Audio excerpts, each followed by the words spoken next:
All right, yeah. So we'll go over the settings. We'll do kind of like a whole attachment, not attachment, like settings, graphic settings, video settings, turquoise, all that. I might talk a little bit about it. Yeah, you know what? We'll go over everything. All right, so we'll start with the settings.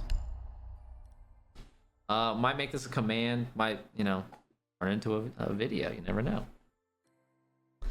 I'll start with preferences, right? Interface. Scoring, obviously, you know, PL. This is what it is. You don't get to see the points. You don't get to see the injures, all that stuff. It's just to make it consistent throughout the board. You know, scrims, pro league, and all that. I just keep it off ranked. On teammate names off. Pass on that. People's teammate names can be so goddamn long, so damn long. So we're just gonna, you know, teammate icons. I think the only thing I have outline and icons. Yeah, teammate names, no, too much.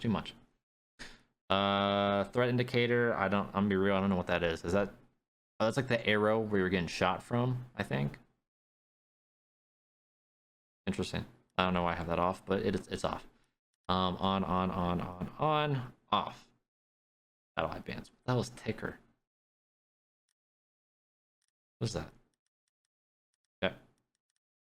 I don't know what half of this is. Anywho, that's interface. Going after prep manual.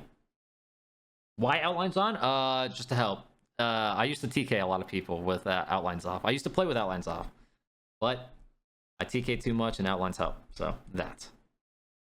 Drone after prep manual. This is the whole thing where, like, if it's automatic when the prep phase ends, you're off your cam. Semi-automatic, it says right here, right? Automatically exits observation unless you were controlling your own drone. So if you watch your homie's drone as the prep phase ends, you're kicked off. If you're on your own drone, you stay on. Manual, which is you literally have to press the 5 button or the, what is it, D-pad to actually hop off. So that's that. That's the boring stuff. Audio, master volume doesn't really matter. Dynamic range is night mode, which has usually been buggy in the past, but it just seems like the most consistent. I know sound, siege sound, not consistent, whatever it may be, but this is the best we got. I think best we got. Hi-fi, I've tried it. Gunshots are so loud, so damn loud. I can't get it. TV is what I used to play on. I don't know why. I just had it on, but night mode's the way to go. All this shit doesn't matter. Display. 4.3, 83 FOV, which I don't think is updated. Wait, 83? I thought I was on 85. Whoa. Hey, yo. Wow, really? Damn. Hey, look at that. 83 FOV. That's interesting. 55 brightness. You know, same old, same old. Graphics, I guess this is going to be like the really... one of the more important ones. Texture quality is medium. I know you can put this to very high, really. I don't think it's too strenuous on your PC. So I just like medium just because. Texture filtering, linear. I can't really explain a lot of these. LOD I can. Level of detail. So I'm pretty sure this helps with like some rendering things where like there used to be a thing on like bank garage. If you went to the garage door as an attacker, there would be like an evil eye in the very back wall. If I used to have LOD on like medium, you couldn't see the evil eye unless you ADS'd. But this one, pretty sure it pops up without ADS. It helps like... Oh wait, hold up. Man, I don't know. I don't know what's going on. LOD on Ultra. That's what we're doing. I think this setting comes into play on what I'm talking about. It actually like pops up earlier. I don't know though. You know what? Take everything I say with in the graphics in like a big old pinch of salt, because I don't really know. Shading quality low, shadow quality high, just because, you know, shadows do come into play sometimes. You know, you'll be able to see a shadow before they actually swing you. It's always nice. Shadows, shout out to shadows. Reflection quality low, doesn't really matter. VFX very new. I don't know about this, but I just keep it low because I'm sure it stresses out the PC because of like particles and shit. Ambient Occlusion off, lens effect off, depth of field always off. I'm not trying to have my hollow sight be all blurry. DLSS, oh shit. well, usually it's off. I haven't really experimented with it too much yet, so yeah. But it's off for now. I haven't experimented with it because it always does this in my game, and you can't revert it back unless you like, well, that time I had it just because I didn't save it, but whatever. Anti-aliasing off. That's me. Sensitivity. So this is 90/90. I know a lot of people recently a lot of people were like, bro, your sense is so damn fast. No, it's not, man. It's not fast. I'm on 400 DPI on 90/90, but my multiplier is 0.002 rather than default multiplier, which is 0.02. So I'm actually on 9.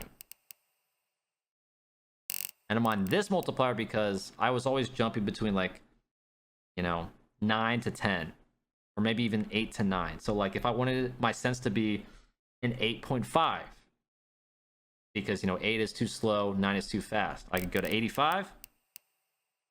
Bam, I have 85. I have 8.5. I think this sense or this multiplier is really good for people that play under 10. If your sense is under 10, I think this multiplier would be good because it's a lot more, you can like fine tune it more.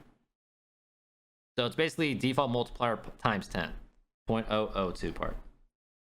Why raw input off? Raw input off mainly because it's been very buggy in the past. It's not very consistent. Every other patch, it seems like it just bugs it out. So don't need it. Raw input, pass. Mouse scroll disabled. I just don't like it in case, you know, you fat finger or, you know, whatever, and you switch to your next weapon. Pass on that. Gadget deployment advanced. Turn deployment advanced. Advanced. This is the one where it's like, you throw a drone and you don't hop on it immediately. You can throw a drone and you can still be gun up. Gadget deployment, you can cancel like an ADS placement or whatever.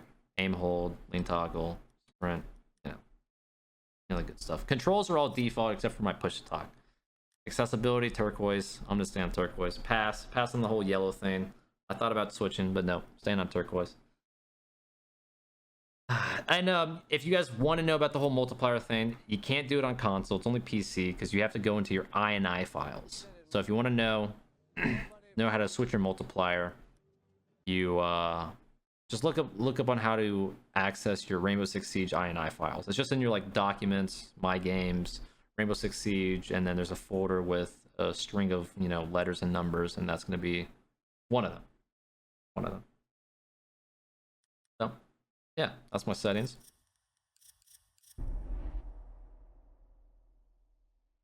Now, you don't necessarily need to copy all of these because I'm still, as you guys can tell, I'm still very confused on a lot of it, and I'm still learning. I still don't know about the whole DLSS thing, or even reflex, which is not in here, but it's, oh, I think I have to switch to my INI. Anywho, I don't really know. Just play with whatever is comfortable, whatever gets you frames, whatever you like.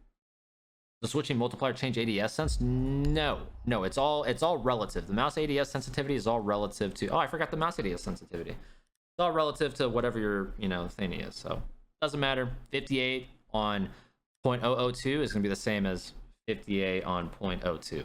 It all depends on what your actual sense is. This, I know my commands have been a little bit outdated because I've still been, you know, tweaking some things. 58, 89, 111, 117, and then my 3.0s are kind of trolly for the most part. 3.0, 4.0, 5.0, and my 12.0. My 12.0 is actually 1-to-1. So is my 1x. This is not. This is less than 1-to-1, and I believe this actually might be 1-to-1. And when I mean 1-to-1, I mean it's like ADSing is the same as non-ADS looking around. Yeah, that's settings. That is settings for you guys. Round of applause. Wow.